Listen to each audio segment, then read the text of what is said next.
हे जाति जाति के सब लोगों, यहोवा की स्तुति करो। हे राज्य राज्य के सब लोगों, उसकी प्रशंसा करो, क्योंकि उसकी करुणा हमारे ऊपर प्रबल हुई है और यहोवा की सच्चाई सदा की है। यहाँ की स्तुति करो। प्रभु यीशु मसीह के मधुर नाम में आपको मेरा जय मसीह की। परमेश्वर का धन्यवाद हो कि परमेश्वर ने फिर से हमें यह अनुग्रह दे दिया कि हम उसके जी उठे दिन में परमेश्वर की आराधना स्तुति कर सकते हैं।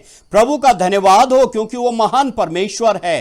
प्रभु का हम धन्यवाद देना चाहते हैं कि परमेश्वर ने हम सबको अपने अपने स्थानों पर सुरक्षित रखा है और इस समय परमेश्वर ने अनुग्रह दे दिया कि हम उसकी आराधना और स्तुति कर सकते हैं। मेरे प्रियो, इससे पहले कि हम अपनी आराधना में आगे बढ़े, मैं निवेदन करूंगा पास्टर साइमन से कि वो आरंभिक प्रार्थना में हमारी अगुवाई करें। सभी को जय मसीह की। हम नवजीवन चर्च की तरफ से आप सभी का स्वागत करते हैं।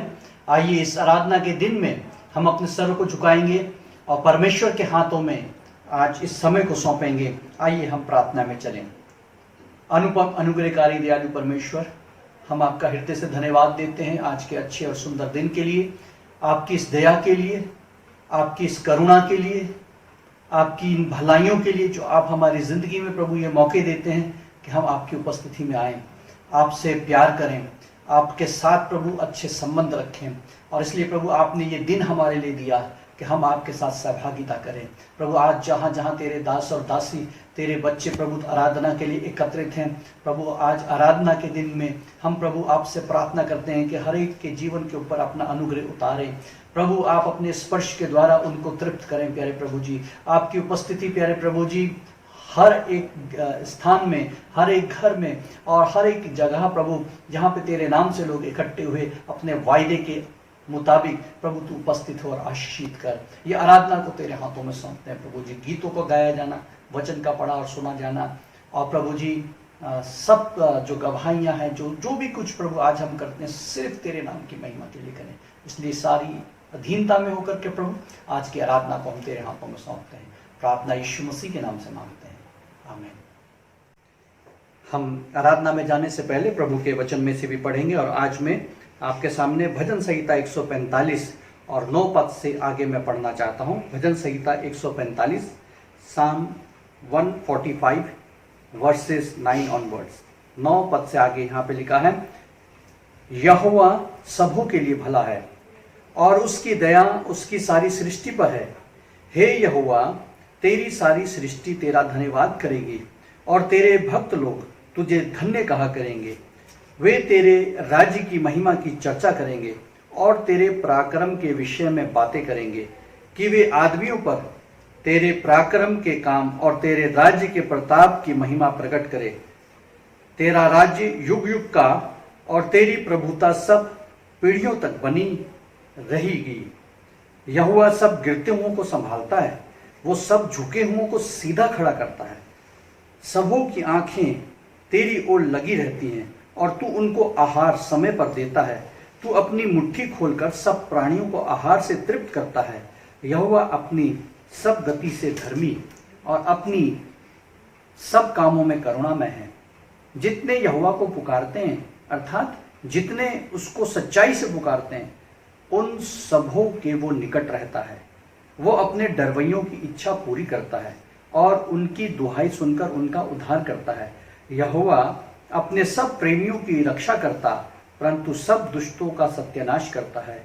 मैं यहोवा की स्तुति करूंगा और सारे प्राणी उसके पवित्र नाम को सदा सर्वदा धन्य कहे।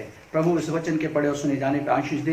प्रियो, आराधना से पहले हम अपने मनों को तैयार करें इस वचन के अनुसार, इस भजन के अनुसार, क्योंकि लिखा है यहोवा सबके लिए भला है। प्रियो, आज जब हम परमेश्वर की उपस्थिति में आए हैं, परमेश्वर तो यूं तो सबके लिए भला है, जो आराधना में आए हैं और जो आराधना में नहीं आए उनके लिए भी भला है। लेकिन जो आराधना में आए हैं उसमें लिखा है, परमेश्वर का वचन कहता है कि तेरे भक्त लोग तुझे धन्य कहेंगे, तेरे भक्त लोग तुझे धन्य कहेंगे। हमारा परमेश्वर तो धर्मी और अधर्मियों दोनों पे सूर्य वर्षा करता है, दोनों पे आशीष देता है, आशीषों की वर्षा करता है, सूर्य उदय करता है उनके ऊपर। लेकिन जो उसके डरवैये हैं, जो उसके भक्त हैं, वो उसको धन्य कहेंगे। आज परमेश्वर के सारे भक्तों जो प्रभु की उस उपस्थिति में आए हैं, प्रभु को धन्य कहने आए हैं, हम प्रभु को धन्यवाद दें। आप अगर भक्त हैं तो आज अपने मुंह खोल करके अपने परमेश्वर यहोवा की भक्ति करें, उसकी आराधना करें। और वो कहता है वो सब गिरते हुओं को संभालता है, वो सब झुके हुओं को सीधा खड़ा करता है। हमारा परमेश्वर ऐसा महान है। प्रियो, अगर आप झुके हुए हैं, आप जो है गिरे हुए अपने आप को महसूस कर रहे हैं, आइए परमेश्वर की उपस्थिति में आ जाइए, उसके लिए गीत गाइए, उसके लिए स्तुति कीजिए,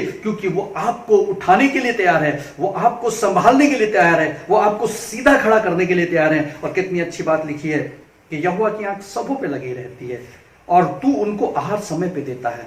वो समय पे आहार देने वाला परमेश्वर है। वो अब लिखा है, तू अपनी मुट्ठी खोलकर सब प्राणियों को आहार से तृप्त करता है। सबों की आंखें तेरी ओर लगी रहती हैं। क्या हमारी आंखें हमारे परमेश्वर की ओर लगी हुई हैं? और अगर परमेश्वर की ओर लगी है तो हमारे बीच में कैसा भी संकट क्यों ना हो, कैसी भी महामारी क्यों ना हो, कैसी भी आपदा अभियुक्ता क्यों ना हो, परमेश्वर का वचन कहता है कि वो समय पे आहार देगा। प्रियो, आप में से किसी को वो भूखे नहीं सोने देगा, आप में से किसी को वो घटी में नहीं रहने देगा, क्योंकि आप जो उसकी उपस्थिति में खड़े रहते हैं, आप जो उसके डरवैये हैं, आप जो उसके भक्त हैं और जो उसकी स्तुति करते हैं, जब वो सब प्राणियों को ऐसा करता है तो लिखा है वो आपको क्यों ना करेगा। क्योंकि लिखा है वो अपने डरवैयों की इच्छा पूरी करता है, वो डरवैयों की इच्छा पूरी करता है। ये 19 पद में लिखा है, वो हमारी इच्छा पूरी करने वाला परमेश्वर है। प्रियो, आओ हम परमेश्वर की भक्ति करके, उसकी स्तुति करके हम अपने आप को उसकी डरवैयों की श्रेणी में लेके आए। परमेश्वर अपने डरवैयों की इच्छा पूरी करता है। और 20 पद में लिखा है वो अपने सब प्रेमियों की रक्षा करता है, प्रेमियों की रक्षा करता है। प्रियो, क्या आप और मैं उसके प्रेमी हैं? और अगर हम उसके प्रेमी हैं तो हम उसकी स्तुति करें। आप और मैं उसके डरवैये हैं तो हम उसकी स्तुति करें, और आप और मैं उसके भक्त हैं तो उसकी स्तुति करें। और आप और मैं अगर परमेश्वर को प्यार करने वाले हैं तो आज का दिन हमारे लिए परमेश्वर ने बनाया है कि हम अपने आप को कहें, प्रभु हम तेरे डरवैये हैं, हम तेरे भक्त हैं, हम तुझसे प्यार करते हैं, इसलिए आज तेरी आराधना करने के लिए आए हैं। जो परमेश्वर का डरवैया है, भक्त है और जो प्रेम करता है, वो रविवार को, चाहे वो अपने घर में क्यों ना हो, चाहे वो किसी स्थान में क्यों ना हो, अपने परमेश्वर की स्तुति करेगा, अपने होठों को बंद नहीं रखेगा, अपने मुख को बंद नहीं रखेगा। वो जहां कहीं है परमेश्वर की स्तुति करने के लिए वो खड़ा हो जाएगा।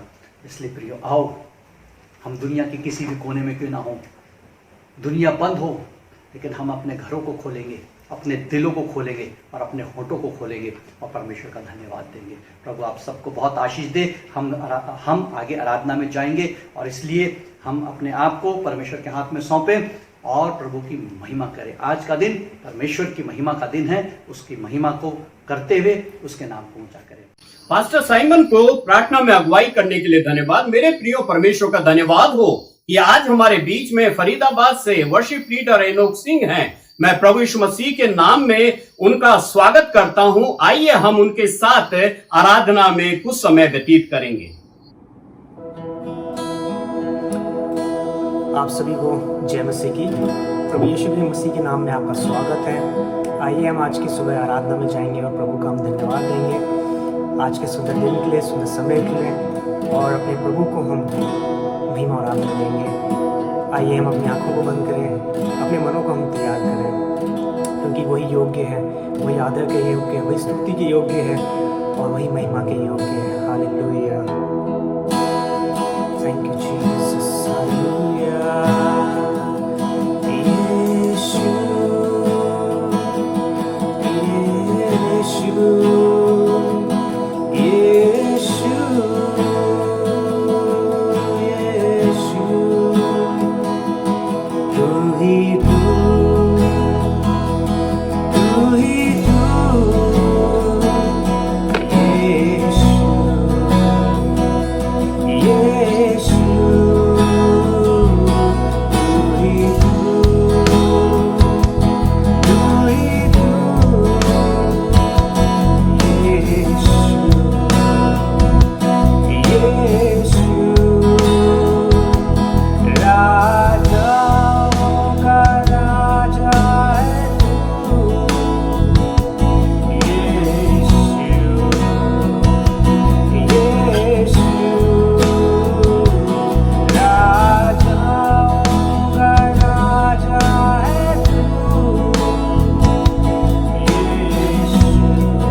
आपकी महिमा करते हैं प्रभु। आज की सुबह प्रभु हम आपको ऊंचा उठाते हैं पिता परमेश्वर मसीह, आपके नाम की हम तो सिफारिश करते हैं। हालेलुया। आइए प्रियो, हम एक गीत गाएंगे, रब की होवे सना, रब की होवे सना। ताली बजा के एक साथ मिलके गाएंगे।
आइए हम एक और गीत गाएंगे अपने परमेश्वर की आराधना करते हुए। सेनाओं का यहोवा हमारे संग संग है, याकूब का परमेश्वर हमारा ऊंचा घर है।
में हमने गाया, लाजर को जिसने जिलाया, जक्कई को जिसने बचाया, जिसके लिए सब कुछ संभव, वो यहोवा हमारे संग संग है। सच में प्रियो, हमें इस बात का विश्वास है कि हमारे संग हमारा परमेश्वर है, वो हमारे सब कुछ कर सकता है। आइए इस पैरों को हम एक बार फिर से एक साथ मिल गए ताली बजाते हुए, लाजर को जिसने जिलाया।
आइए हम अपने आंखों को बंद करें, हम आराधना में जाएंगे।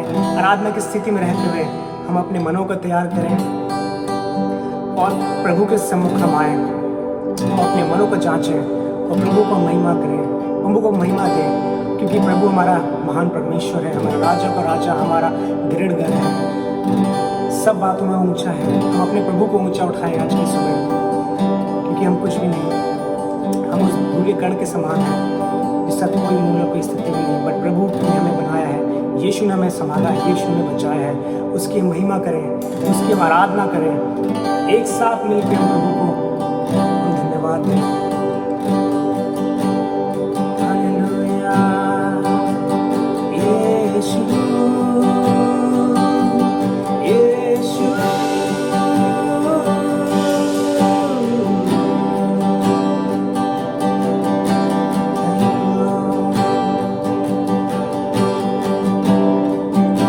बहुत ही कीमती समय हमें दिया गया है, बहुत ही अनमोल समय है।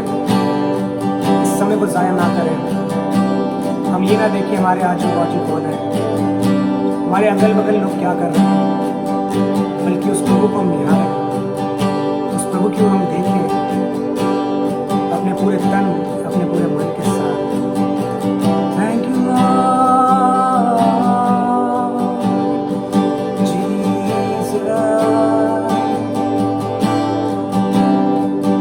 साथ मिलकर हम इसकी करेंगे, प्रभु की आराधना करेंगे। बड़े मेरे तेरे नाम के लिए जिए हम, तेरे नाम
आज के समय के लिए पिता परमेश्वर स्तुति आराधना के समय में पिता कि आपने हमें मौका दिया है प्रभु, हालांकि हम इसके लायक नहीं भाई, बट प्रभु आप हमारे संग हैं पिता परमेश्वर मसीह। आपने हमें चुना है ताकि हम अपने होठों से आपके नाम की महिमा करें पिता परमेश्वर मसीह। हालेलुया। ओ प्रभु, ये सारी स्तुति आराधना की भेंट आपको करने पाए पिता परमेश्वर मसीह। केवल आप बड़े पिता परमेश्वर, हम घटे पिता। ओ हालेलुया, आपका नाम महिमा चलाने करने पाए पिता परमेश्वर मसीह। इस सुंदर समय को पिता परमेश्वर आपके लायक सम्मुख लाकर समर्पित करते हैं प्रभु। और प्रभु आप हमारे संग संग हैं पिता परमेश्वर मसीह। आगे के समय को, आगे की सारी गतिविधियों को आपके सम्मुख लाकर रखते हैं पिता परमेश्वर मसीह। आपका नाम महिमा पाने पाए, आपका नाम चिल्ला पाए पिता परमेश्वर मसीह। हालेलुया। ओ पवित्र आत्मा हमारे संग है, हम धन्यवाद के संबोधन करें। ओ प्रभु आपको मंच उठाते हैं पिता परमेश्वर मसीह। छोटी सी विनती प्रार्थना को हम यीशु मसीह के नाम से मांगते हैं पिता, सुने और कबूल करें। आमीन। मेरे प्रियो, परमेश्वर का धन्यवाद हो इस सुंदर और आशीषमय आराधना के लिए। परमेश्वर का धन्यवाद हो कि परमेश्वर ने हमें यह अनुग्रह दे दिया कि हम इस सुंदर आराधना में सहभागी होने पाए। मेरे प्रियो, अब समय है कि हम मध्यस्थता की प्रार्थना में जाएंगे और मैं निवेदन करूंगा वेस्ट बंगाल से पास्टर देवराज से कि वो प्रार्थना में अगुवाई करें। जय मसीह। आइए हम इस समय हमें अंतर्वृत्ति प्रार्थना में हम लोग जाएंगे। प्रभु को हम आगे में, उसका सिंहासन के आगे में हम लोग अपना प्रार्थना विषय रखेंगे। हम लोग प्रार्थना करेंगे बम्बई के लिए, अभी जो बम्बई में जिस तरह बाढ़ आ रहा है, और हम लोग प्रार्थना करेंगे लेबनान देश में जिस तरह बम ब्लास्ट हुआ है। बहुत सा आदमी, 100 से ज़्यादा आदमी अभी तक में मर चुका है। ऐसे बहुत सा ऐसा जगह है जिसके लिए प्रार्थना की जरूरत है। हम नवजीवन चर्च के लिए हम लोग प्रार्थना करेंगे, संपूर्ण विश्वासी के लिए। आइए हम लोग प्रार्थना करेंगे। स्वर्गीय पिता, महिमा के प्रभु, आपको धन्यवाद करते हैं। आज के दिन आपने हमको दिया कि आज हम संगति में बैठ के प्रभु कुछ अंतर्विनती आपके आगे में हम लोग रख सके। प्रार्थना करते प्रभु, आज बम्बई में जिस तरह बाढ़ के कारण बहुत सा आदमी बेघर हो गया है, बहुत सा आदमी मर गया है प्रभु, उस जगह में आपका अनुग्रह रहे प्रभु, और उस जगह में आपके छत्र छाए रहे प्रभु। जितने भी समस्या में बाढ़ में पीड़ित हो गया है वो लोग को आप सुरक्षा दे। उसी तरह आसाम में, बंगाल में, नेपाल में, बहुत सी जगह में प्रभु बाढ़ के कारण बहुत सा आदमी मर रहा है प्रभु, उसमें आपका वो अनुग्रह रहे प्रभु। इस सारा बाढ़ की समस्या को आप हल कर दीजिए प्रभु। परमेश्वर पवित्र आत्मा और तो आप सुरक्षित दे।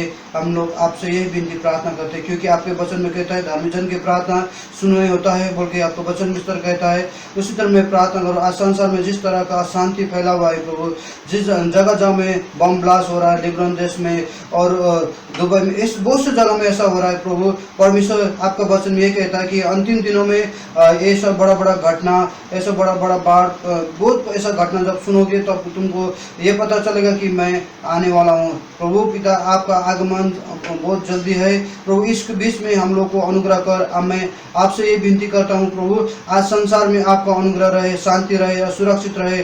जितने भी आपने अपने हाथ से बनाए हुए सृष्टि है प्रभु, सब सृष्टि को आप सुरक्षा दे प्रभु, और तेरी महिमा, तेरी प्रशंसा होने पाए।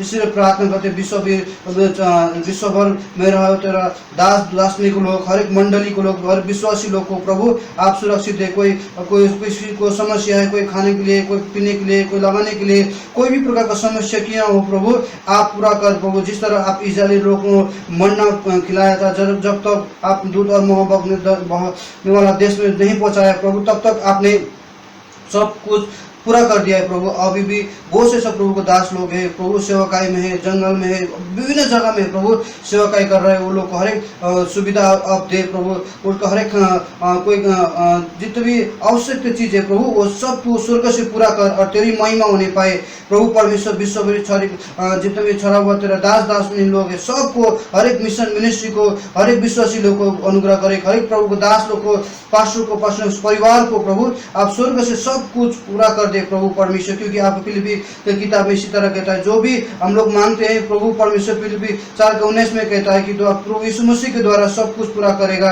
और यूहन्ना 15:7 में भी ये कहता है, यदि तू परमेश्वर के साथ में रहे, यदि परमेश्वर तेरे साथ में रहे तो जो इच्छा लाग मांगते रहे पूरा कर देगा बोल के तेरा वचन इस तरह कहता है प्रभु। तो स्वयं ने कहा है कि हम लोग को आप व्यवस्था करेंगे प्रभु। आज संसार को तेरी जरूरत है प्रभु। संसार में जिस तरह घटना घट रहा है प्रभु, परमेश्वर तेरा अनुग्रह रहे, तेरा कृपा रहे और तेरा सुरक्षित दे प्रभु। परमेश्वर और तेरी महिमा होने पाए।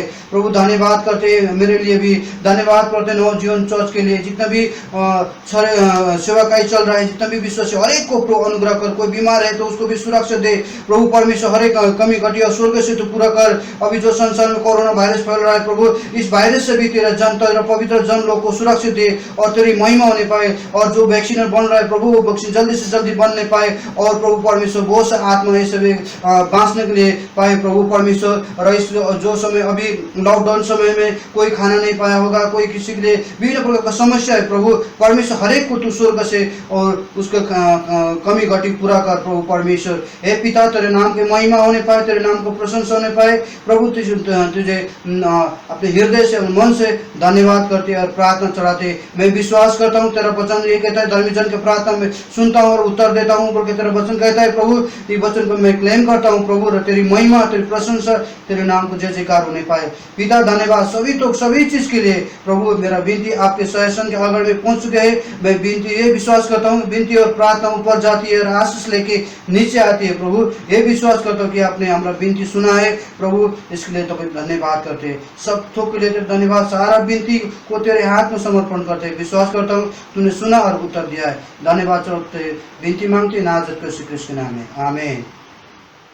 पास्टर देवराज को प्रार्थना में अगुवाई करने के लिए धन्यवाद। मेरे प्रियो, अब हम उस क्षण में आ गए हैं कि हम परमेश्वर के वचन को सुन लेंगे। परमेश्वर का धन्यवाद हो कि आज हमारे बीच में परमेश्वर के दास reverend doctor Pratap John Nevitt Dehradun से हैं। मैं निवेदन करूंगा कि वो आए और आज हमारे बीच में परमेश्वर के वचन की सेवा करें। सर्वप्रथम मैं परमेश्वर का और पास्टर साइमन चंद्रा का हृदय से धन्यवाद देना चाहता हूं कि उन्होंने मुझे ये सुंदर अवसर दिया कि मैं परमेश्वर का संदेश आप लोगों तक पहुंचा सकूं। इसके साथ ही साथ मैं पास्टर अनिल सिंह का भी धन्यवाद देना चाहता हूं, जिनकी मदद से ये संदेश आप तक पहुंचा है। इसके साथ साथ मैं नवजीवन चर्च की कलीसिया को प्रभु यीशु मसीह में होते हुए अपने हृदय से सत सत प्रणाम बोलता हूं। मेरा जो आज का टॉपिक है, जो मैं आपसे बातचीत करने जा रहा हूं, वो मेरे जीवन का सबसे प्रिय टॉपिक है और वो पाया जाता है रोमियो की पत्री में, उसके 12वां अध्याय का पहला और दूसरा पद। मैं केवल आज 2 पदों पर ही बात करने जा रहा हूं आपसे, पहला और दूसरा पद। और इससे पहले कि मैं कुछ भी बोलना शुरू करूं, मैं आपको एक बैकग्राउंड की बात बताना चाह रहा हूं कि हमारे भारतीय संस्कृति में, भारतीय इतिहास में और आज भी ये बहुत पुरानी और बहुत बड़ी परंपरा चली आ रही है कि हम लोग अपने जीवन में बहुत सारी चीजें परमेश्वर के मंदिरों में जाकर चढ़ावा चढ़ा देते हैं, अपना सब कुछ दे देते हैं। बहुत सारे लोग यहां तक कि अपना शरीर भी दे देते हैं जलाने के लिए।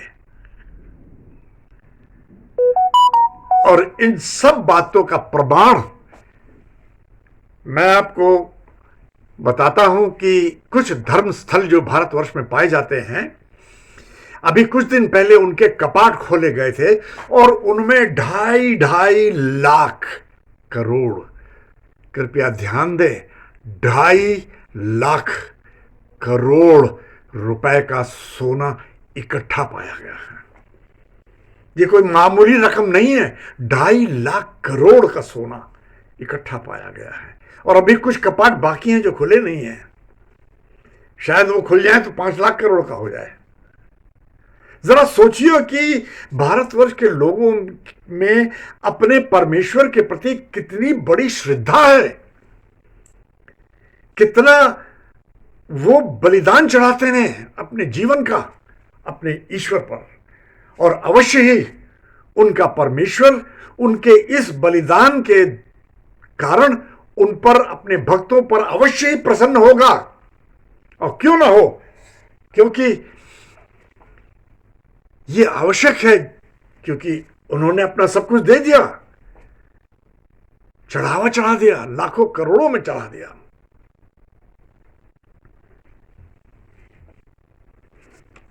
परंतु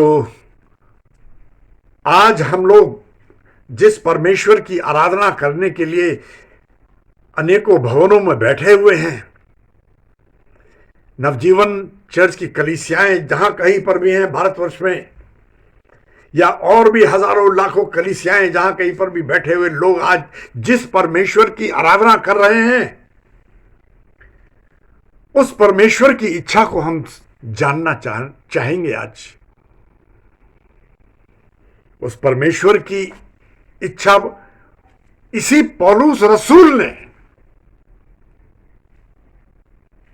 पौलुस जो परमेश्वर के दास थे, उन्होंने पहली कुरिन्थियों उसका 13वां अध्याय उसके 3 पद में लिखा है, यदि मैं अपना सब कुछ न्योछावर कर दूं, दान दे दूं गरीबों को खिलाने के लिए, यदि मैं अपना सब कुछ दे दूं गरीबों को खिलाने के लिए, यहां तक कि मैं अपना शरीर भी दे दूं जलाने के लिए, और मेरे अंदर प्रेम नहीं है, तो मुझे कुछ भी लाभ नहीं होगा, मुझे कुछ भी लाभ नहीं।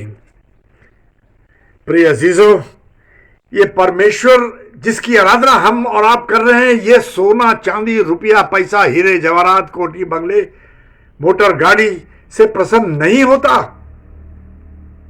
ये परमेश्वर मानवीय संबंधों से प्रसन्न होता है, जो प्रेम पर आधारित होते हैं, जो पवित्र होते हैं।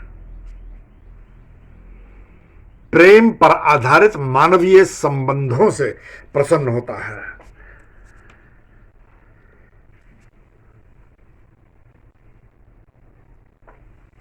मत्ती 5 उसके 23वें और 24वें पद में लिखा हुआ है कि यदि तू अपनी भेंट वेदी पर चढ़ाने आया है, मेरी वेदी पर चढ़ाने आया है, अपनी भेंट, अब वो 2 रुपए की है या 2000 करोड़ की है, हमें नहीं मालूम, वो आप जानते होंगे। यदि आप अपनी भेंट परमेश्वर की वेदी पर चढ़ाने आए हैं और आखिरी स्टेप पर आपको ये याद आ गया कि आपके मन में आपके भाई के प्रति, आपके प्रिय मित्र के प्रति, आपके अजीज रिश्तेदार पड़ोसी किसी के प्रति अगर मन में नालिश है, अर्थात विरोध है या कोई बुराई है, तो परमेश्वर कहता है कि अपनी भेंट को वहीं सीढ़ी पर छोड़ दे, उसी सीढ़ी पर छोड़ दे अपनी भेंट को, और जा अपने भाई से, अपने मित्र से, अपने अजीज रिश्तेदार से मेल कर ले। मेल मिलाप करने के बाद जब तू यहां आएगा, तब तक मैं सेनाओं का परमेश्वर तेरा इंतजार करता रहूंगा। अरे ये कोई रिक्शे वाला इंतजार नहीं कर रहा है, कोई टैक्सी वाला इंतजार नहीं कर रहा है, कोई मजदूर इंतजार नहीं कर रहा है। ये संसार का सृष्टि करता कहता है कि रख दे वहीं पर, और इसका अर्थ यही है कि मैं तेरा इंतजार कर रहा हूं कि तू जा मेल करके आ जा। कितना बड़ा महत्व है उसके मन में मानवीय संबंधों का जो प्रेम पर आधारित है, पवित्रता पर आधारित है। कहता है जब तू मेल मिलाप करके आएगा और वो भेंट मेरी वेदी पर चढ़ाएगा, तब मैं उसको स्वीकार कर लूंगा।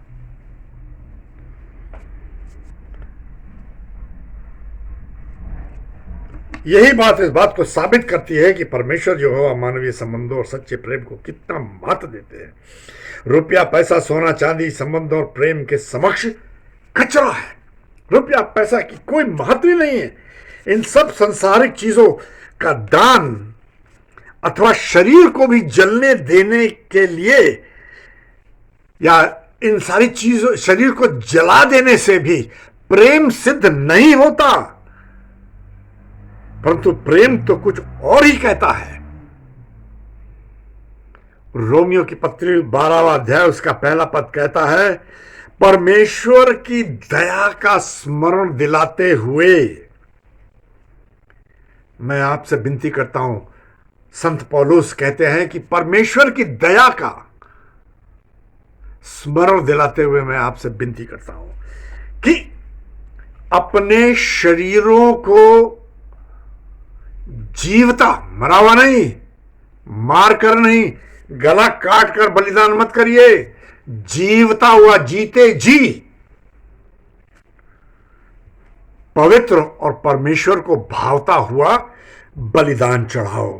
कैसा बलिदान? जो परमेश्वर को भला लगता है। और परमेश्वर को भला कैसा लगता है?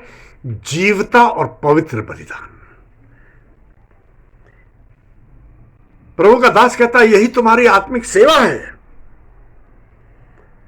जोर जोर से परमेश्वर के भवन में आकर हालेलुया चिल्लाने से परमेश्वर तुम्हारे इस हालेलुया चिल्लाने को स्वीकार नहीं करता। तुम्हारे अंतरात्मा को देखने वाला परमेश्वर है, ये उसको जांचने वाला परमेश्वर है। और बहुत सफाई से लिखा है वचन में कि ऑल दोज हु से Lord Lord shall not be save, वो जो प्रभु प्रभु चिल्लाते हैं वो बचाए न जा सकेंगे। इससे तुम्हारी आत्मिक सेवा सिद्ध नहीं होती। कुछ लोग तो अपने को मारकर यह सिद्ध करना चाहते हैं कि मैं तुमसे प्रेम करता था या करता हूं।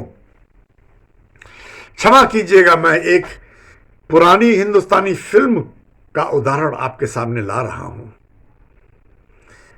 जो सीनियर लोग हैं उन लोगों ने शायद इस मूवी को देखा भी होगा। एक पिक्चर थी जिसका नाम था एक दूजे के लिए, जिसमें कमला हसन और रति अग्निहोत्री एक पुल पर खड़े हुए दिखाई दे रहे हैं। वो पुल बहुत ऊंचा है और नीचे बड़ी गहरी नदी बह रही है, बहुत ही स्पीड में कुलांचे मारती हुई वो नदी छलांगे मारते हुए चली जा रही है। बहुत गहरी और बहुत तेज बहने वाली नदी है। रति अग्निहोत्री कमला हसन के प्रेम का इम्तिहान लेना चाहती है और वो कहती है क्या तुम मुझसे प्रेम करते हो? वो कहता है तुम्हें अब भी कोई शक है? कहती है अच्छा ये बताओ तुम्हें तैरना आता है? बोली नहीं। बोलता है नहीं आता। मैं जो कहूंगी तुम करोगे? हाँ बिल्कुल करूंगा, छलांग लगा दो इसमें। इतना कहना था, कमला हसन ने छलांग लगा दी। और ये यकीन मानिए कि हिंदुस्तानी हीरो तो जल्दी मरता नहीं है, परंतु उस नदी में गिरने वाला जो तैरना भी नहीं जानता वो किसी भी कीमत से बच नहीं सकता था। अर्थात कमला हसन ने इस बात को सिद्ध कर दिया मरकर कि मैं तुमसे प्यार करता हूं। वेरी गुड, बहुत अच्छा सिद्ध किया उन्होंने कि मैं तुमसे प्रेम करता हूं। लेकिन उन्होंने ये नहीं सोचा एक बार भी कि तुमने मरकर ये सिद्ध तो कर दिया कि मैं तुमसे प्यार करता था, लेकिन वो व्यक्ति जिसको तुम पीछे छोड़ गए हो जिंदगी भर के लिए रोता और तड़पता रहेगा तुम्हारे लिए और कभी अपने आप को क्षमा ना कर पाएगा कि ये मैंने क्या किया। कैसी मोहब्बत है दोस्तों, ये कैसी मोहब्बत है।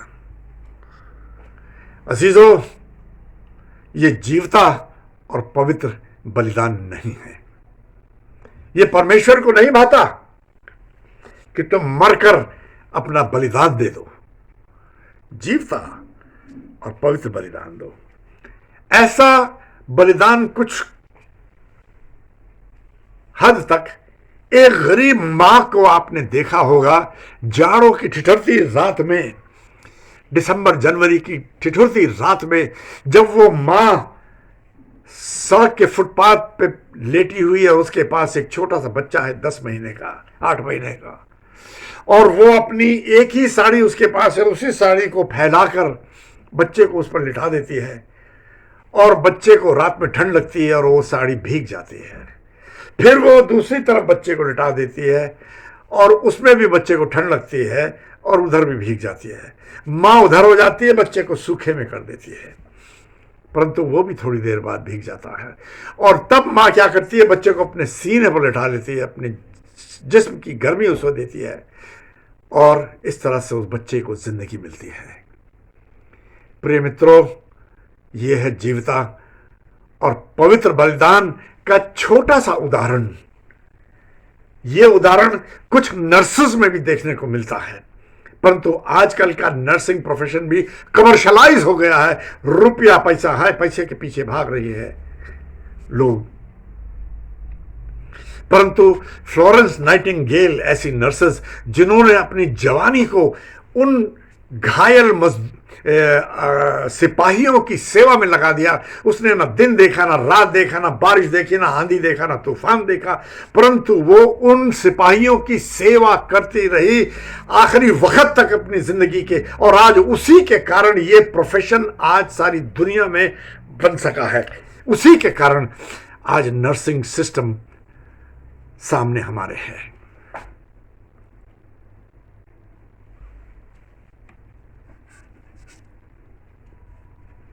क्योंकि कुछ नर्सें जो ईमान धर्म के साथ अपना जीवित पवित्र परमेश्वर को भावता हुआ बलिदान चढ़ाते हैं। आइए हम देखते हैं कि पौलुस रसूल रोमन्स 12 के दूसरे पद में क्या कहते हैं। वो कहते हैं कि इस संसार के सदृश ना बनो, अर्थात कि इस संसार के समान ना बनो। हाय पैसा, हाय पैसा, हाय पैसा, हाय पैसा ना करो। ये संसार आपको रुपया, पैसा, सोना, चांदी, मोटर, गाड़ी, बंगला, कोठी, बड़ी पोजीशन, बड़ी पावर, बड़ी बिजनेस, सब कुछ बड़ा बड़ा सब चीज अपनी तरफ आकर्षित करता है, खींचता है, जैसे चुंबक एक लोहे के टुकड़े को खींचता है। वो हमें परमेश्वर से दूर खींचता है। और सांसारिकता के सदृश होना भी यही है। परमेश्वर ईमान और धर्म से कमाई हुई रोटी के विरुद्ध नहीं है। आप में से बहुत सारे लोग सोच रहे होंगे कि पादरी साहब कह रहे हैं कि कुछ पैसा ना कमाओ, कुछ खाओ ना, रोटी ना करो। ऐसा नहीं है। परमेश्वर ईमान और धर्म से कमाई हुई रोटी के विरुद्ध नहीं है, वरन लूका 10 और 7 में लिखा है कि मजदूर को उसकी मजदूरी मिलना आवश्यक है। उसकी मजदूरी मिलना आवश्यक है। अर्थात मेहनत और ईमानदारी से कमाए हुए धन से कोई धनवान तो नहीं होता, परंतु परमेश्वर उसको आशीषित करता है। थोड़ी सी कमाई को भी परमेश्वर आशीषित करता है। दाऊद भजन संगीता 37 उसके 25वें पद में कहता है कि मैं जवानी से लेकर बूढ़ा हो गया हूं, एक बुढ़ा इंसान हो गया हूं, लेकिन आज तक मैंने एक धर्मी व्यक्ति के बच्चों को रोटी के लिए भीख मांगते नहीं देखा। यह दाऊद बादशाह कह रहा है, कोई छोटा मोटा आदमी नहीं कह रहा है कि मेरा सारी जिंदगी बीत गई, जवानी से बुढ़ा हो गया हूं मैं, लेकिन मैंने एक धर्मी व्यक्ति के बच्चों को रोटी के लिए भीख मांगते नहीं देखा। अर्थात हमारा परमेश्वर धर्म पर चलने वालों के साथ होता है और उन्हीं को आशीषित करता है। जब हम मसीह में आ जाते हैं तो हमारा मन भी बदल जाता है, और जब हमारा मन बदलता है तो हमारा चाल चलन भी बदल जाता है, जिसका सीधा अर्थ है कि यदि हम चोरी करते थे तो अब हम चोरी नहीं करते। ये देखिए, चोरी करना छोड़ देते हैं।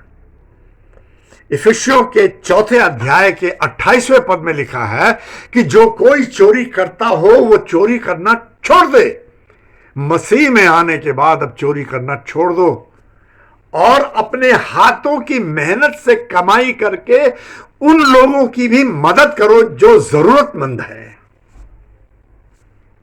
जरा सोचिए, चोरी करने वाला चोरी छोड़ दे, लालची व्यक्ति लालच छोड़ दे, बेईमान इंसान बेईमानी करना छोड़ दे, शराबी व्यक्ति शराब पीना छोड़ दे, व्यभिचारी व्यक्ति व्यभिचार करना छोड़ दे, खूनी कतली और डकैत ये सब कुकर्मों को करना छोड़ दे।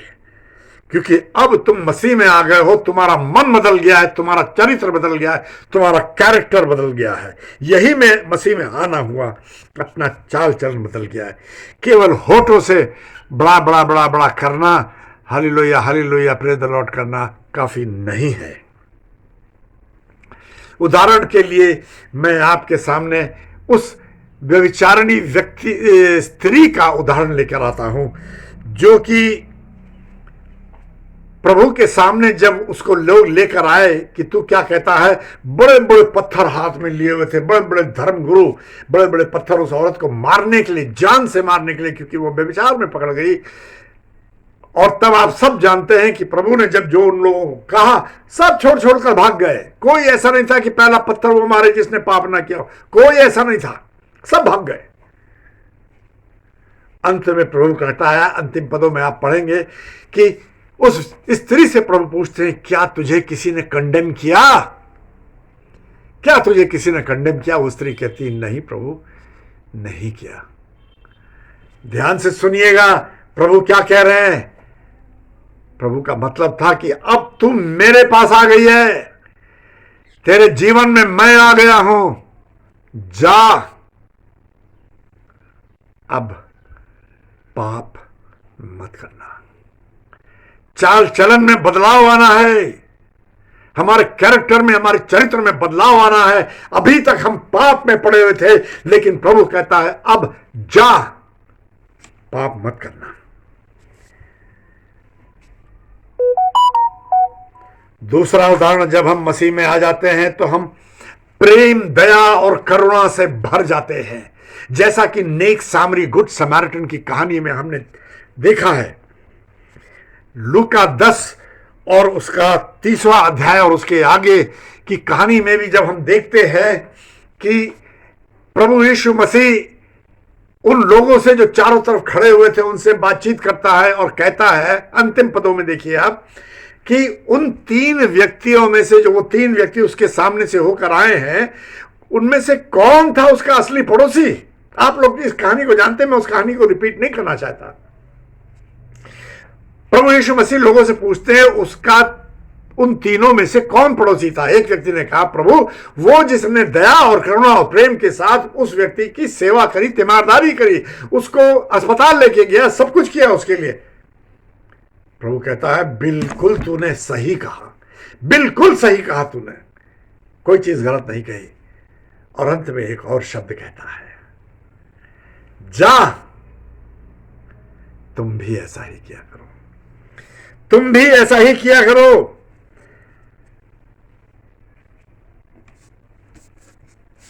हमारे चाल चलन में बदलाव आ जाता है जब मसीह हमारे जीवन में आ जाता है। हमारा मन करुणा से, दया से, प्रेम से भर जाता है और परमेश्वर की भली और भावती और सिद्ध इच्छा को हम अनुभव से समझने लगते हैं।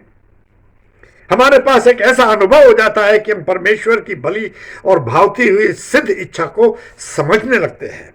प्रिय अजीजों, जितने लोग ये समझते हैं कि हम मसीही हैं या मसीह में हैं, तो जाओ अपने शरीरों को जीवता और पवित्र और परमेश्वर को भावने वाला बलिदान चढ़ाते रहो। तुम्हारी आत्मिक सेवा यही मानी जाएगी। संसार के सदृश ना बनो, परंतु अपना चाल चलन, अपना कैरेक्टर, अपना चरित्र बदलो, प्रेम और करुणा से भर जाओ। संसार में अब पाप मत करना, अब पाप मत करना, तथा किसी भी दुखी व्यक्ति से वैसा ही करना जैसा प्रभु यीशु मसीह ने तुमसे कहा है। जाओ मेरे दोस्तों, जाओ मेरे प्रिय भाई और बहनों, यही संदेश आज संसार में लेकर जाओ तुम। और यह संदेश केवल मुंह से नहीं, परंतु अपने जीवन से जीवता, पवित्र और परमेश्वर को भावता हुआ चढ़ा दो। यही तुम्हारी आत्मिक सेवा है। May God bless you, each one of you. एक एक व्यक्ति जो इस संदेश को सुन रहा है, प्रभु आप सबको आशीष दे। धन्यवाद। मेरे प्रियो, परमेश्वर का धन्यवाद हो इस सुंदर वचन के लिए। परमेश्वर का धन्यवाद हो डॉक्टर नेविट के लिए कि उन्होंने हमारे बीच में परमेश्वर के वचन की सेवा करी। मेरे प्रियो, अब समय है गवाही का, सो हम गवाही को सुन लेंगे। सबको जय मसीह की। मैं परमेश्वर का धन्यवाद देती हूँ कि परमेश्वर ने मेरे 6 अगस्त को मेरे जीवन में एक और वर्ष जोड़ा, मुझे अभी तक संभाला और अच्छी सेहत दी। इसलिए मैं परमेश्वर का धन्यवाद देती हूँ।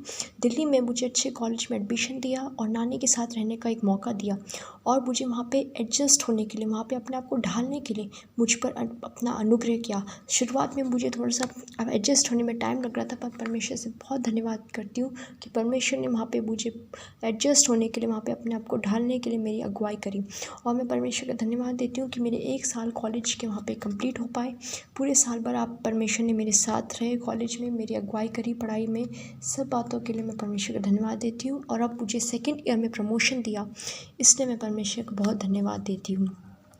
मैं परमेश्वर का धन्यवाद देती हूँ कि परमेश्वर हर परिस्थिति में मेरे साथ रहते हैं। जब भी मेरे कॉलेज में ऐसी समस्या खड़ी होती थी जिसको मुझे सामने करने में मुश्किल होती थी, मुझे समझ में नहीं आता था मैं कैसे सामना करूं, तो मैं परमेश्वर से प्रार्थना करती थी, परमेश्वर से बुद्धि मांगती थी, तो परमेश्वर अपनी आत्मा मुझे देते थे और मैं उस आत्मा के साथ, उस बुद्धि के साथ मैं उस परिस्थिति का सामना कर पाई। इसलिए मैं परमेश्वर का धन्यवाद देती हूँ। परमेश्वर ने मुझे इमोशनली स्ट्रांग बनाया। पहले मैं अपनी परिस्थिति को लेके, जीवन की संघर्षों को लेके मैं कभी टेंशन में आ जाती थी, मुझे घबराहट होती थी, पर मैं परमेश्वर का बहुत धन्यवाद देती हूँ कि जब मैं अपना बोझ परमेश्वर पर को बांटती थी, परमेश्वर मुझे अपनी शांति देते थे। परमेश्वर मुझे उस समस्या को पार करने के लिए परमेश्वर अपनी सामर्थ देते थे और अपनी शांति देते थे। इसलिए मैं परमेश्वर का बहुत धन्यवाद करती हूँ। मैं परमेश्वर का इसलिए भी धन्यवाद देती हूँ कि परमेश्वर मुझे अपना कॉन्फिडेंस दिया, बोल्डनेस दिया, मुझे अपनी जो बात दूसरों के सामने रखने का पहले इतना मैं कॉन्फिडेंस नहीं था, पर अब मुझे अपना कॉन्फिडेंस दिया। इसलिए मैं परमेश्वर को बहुत धन्यवाद देती हूँ। मेरे आने जाने में मुझे परमेश्वर ने मुझे सिखाया, ट्रैवल करना मुझे सिखाया और सब बात परमेश्वर ने मुझे सिखाई। इसलिए मैं परमेश्वर को बहुत धन्यवाद देती हूँ। और परमेश्वर के हर आशीषों के लिए, हर कर्मों के लिए जो परमेश्वर ने मेरे जीवन में करे, मुझे अपना प्रोटेक्शन दिया, मुझ पर अपना अनुग्रह दिया, इसलिए हर बातों के लिए जो परमेश्वर ने मेरे जीवन में करी, उसके लिए मैं परमेश्वर को बहुत बहुत धन्यवाद देती हूँ। यही मेरी गवाही है। सबको जय मसीह की। परमेश्वर का धन्यवाद हो इस सुंदर गवाही के लिए। प्रभु आपको बहुत आशीष दे। मेरे प्रियो, अब समय है कि हम एक विशेष गीत आसाम से पास्टर नोएल के द्वारा सुन लेंगे और उसी समय हम अपनी धन्यवाद की भेंटों को जमा कर लेंगे। सबको जय मसीह की। आइए हम एक गीत को गाएं जो बहुत सुंदर गीत है और आपको अच्छा लगेगा। मुझे तो बहुत ही अच्छा लगता है और बहुत चैलेंजिंग वाला है, बहुत प्रत्याह्वान करने वाला गीत है। ये कांटों भरी डगर है जिस पे आपको और मुझे चलना है, कभी गिरना है, कभी संभलना है और कभी हौसला नहीं खोना है। ये गीत का बोल है। आइए हम इसको प्रभु की महिमा के लिए गाते हैं।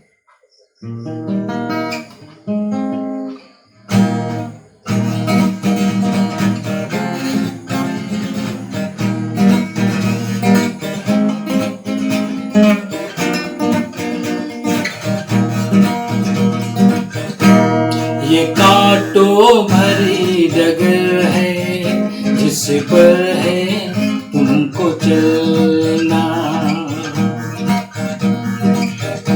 ये कांटों भरी डगर है जिस पर है तुमको चलना। कभी गिरना फिर संभलना, कभी गिरना फिर संभलना, पर हौसला न खोना। कांटों भरी डगर है इस पर है तुमको चलना।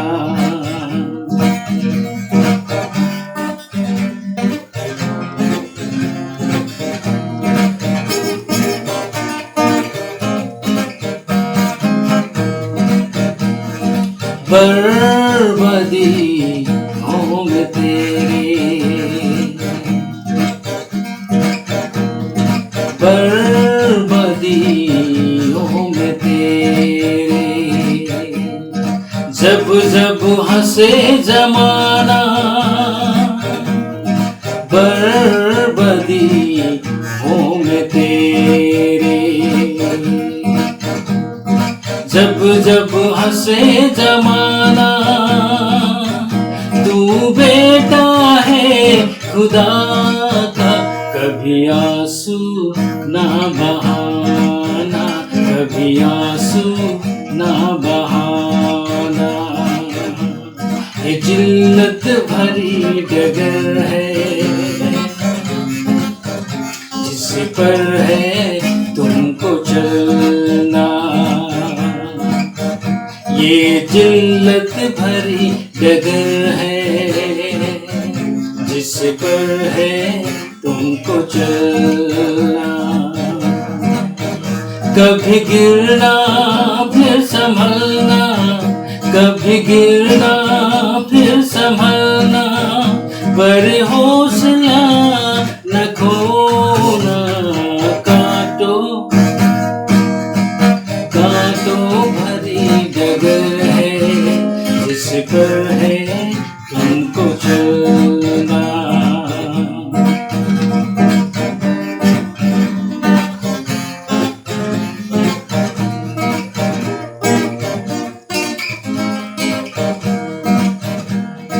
तू चिराग है मसीह का,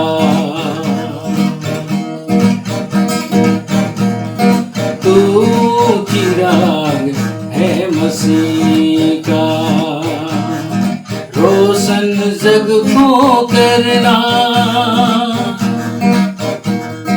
तू चिराग है मसीह का, रोशन जग को करना।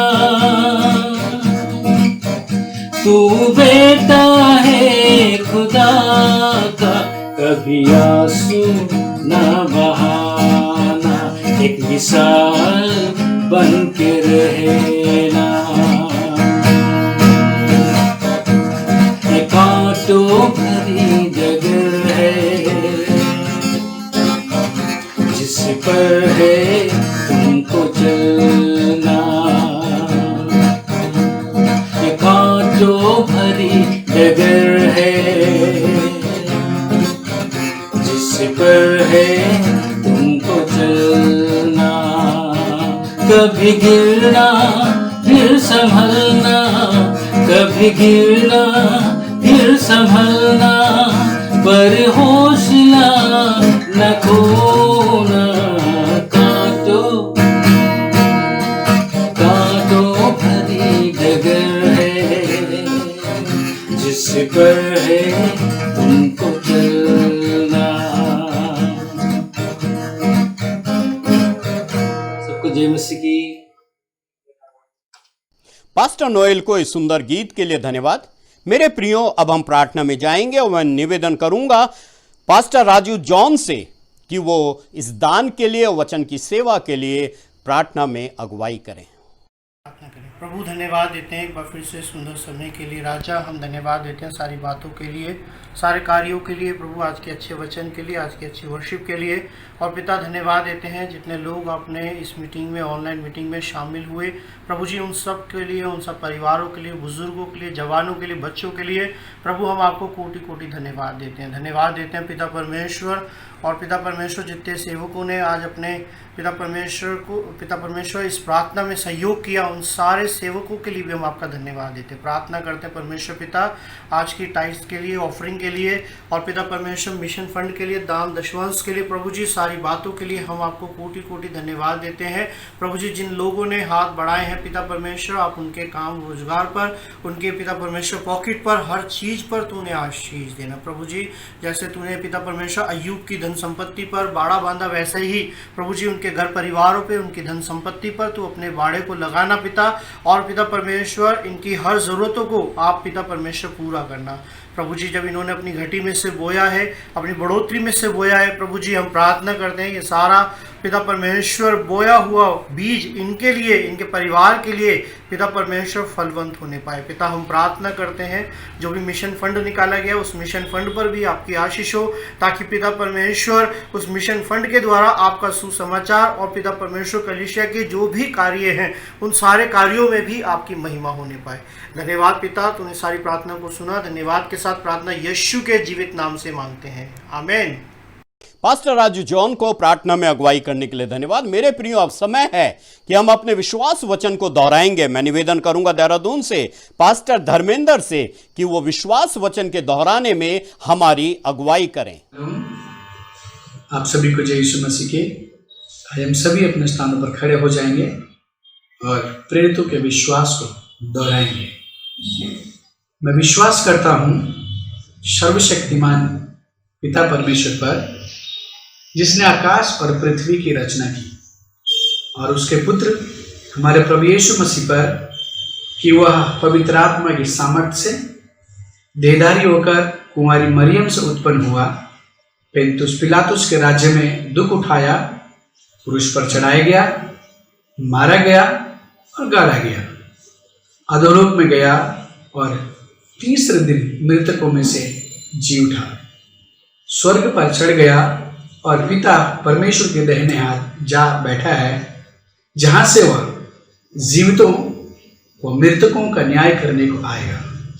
मैं विश्वास करता हूं कि पवित्र आत्मा पर, विश्वासों की मंडली पर, संतों की संगति पर, पापों की क्षमा, देह के जी उठने और अनंत जीवन पर। आमीन। आप सभी लोग बैठ सकते हैं। पास्टर धर्मेंद्र को विश्वास वचन में अगुवाई करने के लिए धन्यवाद। मेरे प्रियो, अब समय है कि हम प्रभु की प्रार्थना में जाएंगे। मैं निवेदन करूंगा पास्टर प्रेम कुमार देहरादून से वो प्रभु की प्रार्थना में हमारी अगुवाई करें और उसके बाद आशीष वचन से हमें यहां से विदा करें। आप सबको जय मसीह की। आइए हम सब लोग मिलकर के जो प्रार्थना परमेश्वर ने, प्रभु यीशु मसीह ने अपने चेलों को सिखाई, हम सब मिलकर के उस प्रार्थना को करेंगे। आप सब मेरे साथ उस प्रार्थना को दोहरा सकते हैं, आप सब भी उसमें शामिल हो सकते हैं। आइए हम प्रार्थना करें। आए हमारे बाप, तू जो आसमान में है, तेरा नाम पाक माना जाए, तेरी बादशाहत आए, तेरी मर्जी जैसे आसमान में पूरी होती है वैसे इस पृथ्वी पर भी पूरी हो। हमारी रोज की रोटी आज हमें बख्श दे, जिस तरह हम अपने कसूरवारों को माफ करते हैं, तो भी हमारे कसूरों को माफ कर। हमें आजमाइश में ना पड़ने दे, बल्कि बुराई से बचा, क्योंकि बादशाहत, कुदरत और जलाल हमेशा तेरी है। आमीन। अब हमारे प्रभु यीशु मसीह का अनुग्रह, पिता परमेश्वर का प्रेम, पवित्र आत्मा की संगति सहभागिता, हम सब जितने इसमें शामिल हैं और हम सब जितने नवजीवन चर्च के सदस्य हैं और सभी विश्वासियों के साथ हमेशा हमेशा तक होती रहे। आमीन। आप सबको जय मसीह की। प्रभु आप सबको बहुत आशीष दे और सुरक्षित रखे। पास्टर प्रेम कुमार को प्रभु की प्रार्थना में अगुवाई करने के लिए धन्यवाद। मेरे प्रियो, अब समय है कि हम कुछ महत्वपूर्ण सूचनाओं को सुन लेंगे। मैं निवेदन करूंगा पास्टर महेश कुमार से कि वो हमारे बीच में कुछ महत्वपूर्ण सूचनाओं को लेकर के आए। आप सभी को प्रभु यीशु मसीह के नाम से जय मसीह की। प्रभु आपको आशीष दे और हम विश्वास करते हैं कि प्रभु ने आज की आराधना द्वारा आप सभी को आशीष दी है। तो प्रभु आपको आशीष दे, प्रभु आपके जीवन में बना रहे। ये समय है कि हम सूचना को ध्यानपूर्वक सुने। आप सभी टीम का धन्यवाद करते हैं जिन्होंने इस आराधना करने में योगदान दिया है। प्रभु आपको आशीष दे, आपके जीवन में अनुग्रह ठहरे। हमारी रविवार की आराधना प्रत्येक रविवार 10:30 बजे आरंभ होती है, इसलिए आप सभी लोग तैयारी के साथ बैठे। सभी चर्च व नेटवर्क से जुड़े हुए सदस्यों का हम स्वागत करते हैं। आपके पास सुनहरा समय है कि आप प्रभु की सेवा में अपना योगदान दे सकते हैं। आप गीत गाने के द्वारा और चाहे गवाही देने के द्वारा आप अपनी सेवा को दे सकते हैं। और ये गवाही और गीत का जो समय है वो 5 मिनट का है। आप रिकॉर्ड करके आप बुधवार तक भेज सकते हैं। प्रभु आपको आशीष दे। हमारे पास एक और जो है सूचना है। नवजीवन चर्च के सदस्यों को सूचित किया जाता है कि अपने चर्च के सदस्यों को, परिवार को डिसाइपल प्रशिक्षण हेतु जोड़ने के लिए आप संपर्क करें, जो कि सप्ताह में 1 दिन आरंभ होने जा रही है। जूम ऐप को डाउनलोड करें या करवा लें ताकि आप इस प्रशिक्षण के द्वारा में जुड़ सकें।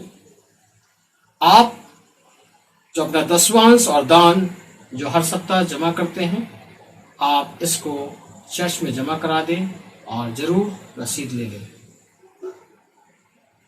यदि आपके चर्च में या आपके आसपास में कोई ऐसा परिवार है जिसके पास भोजन वस्तु की कमी है, या कोई विधवा है जिसके पास भोजन वस्तु की कमी है, तो आप नवजीवन चर्च ग्रेटर नोएडा से संपर्क करें।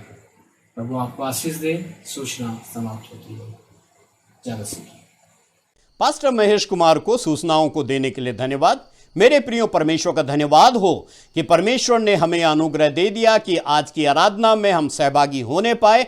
मेरा विश्वास है कि आप में से प्रत्येक ने आज की आराधना के द्वारा आशीषों को प्राप्त किया होगा। हम फिर से मिलेंगे, तब तक आपको जय मसीह की।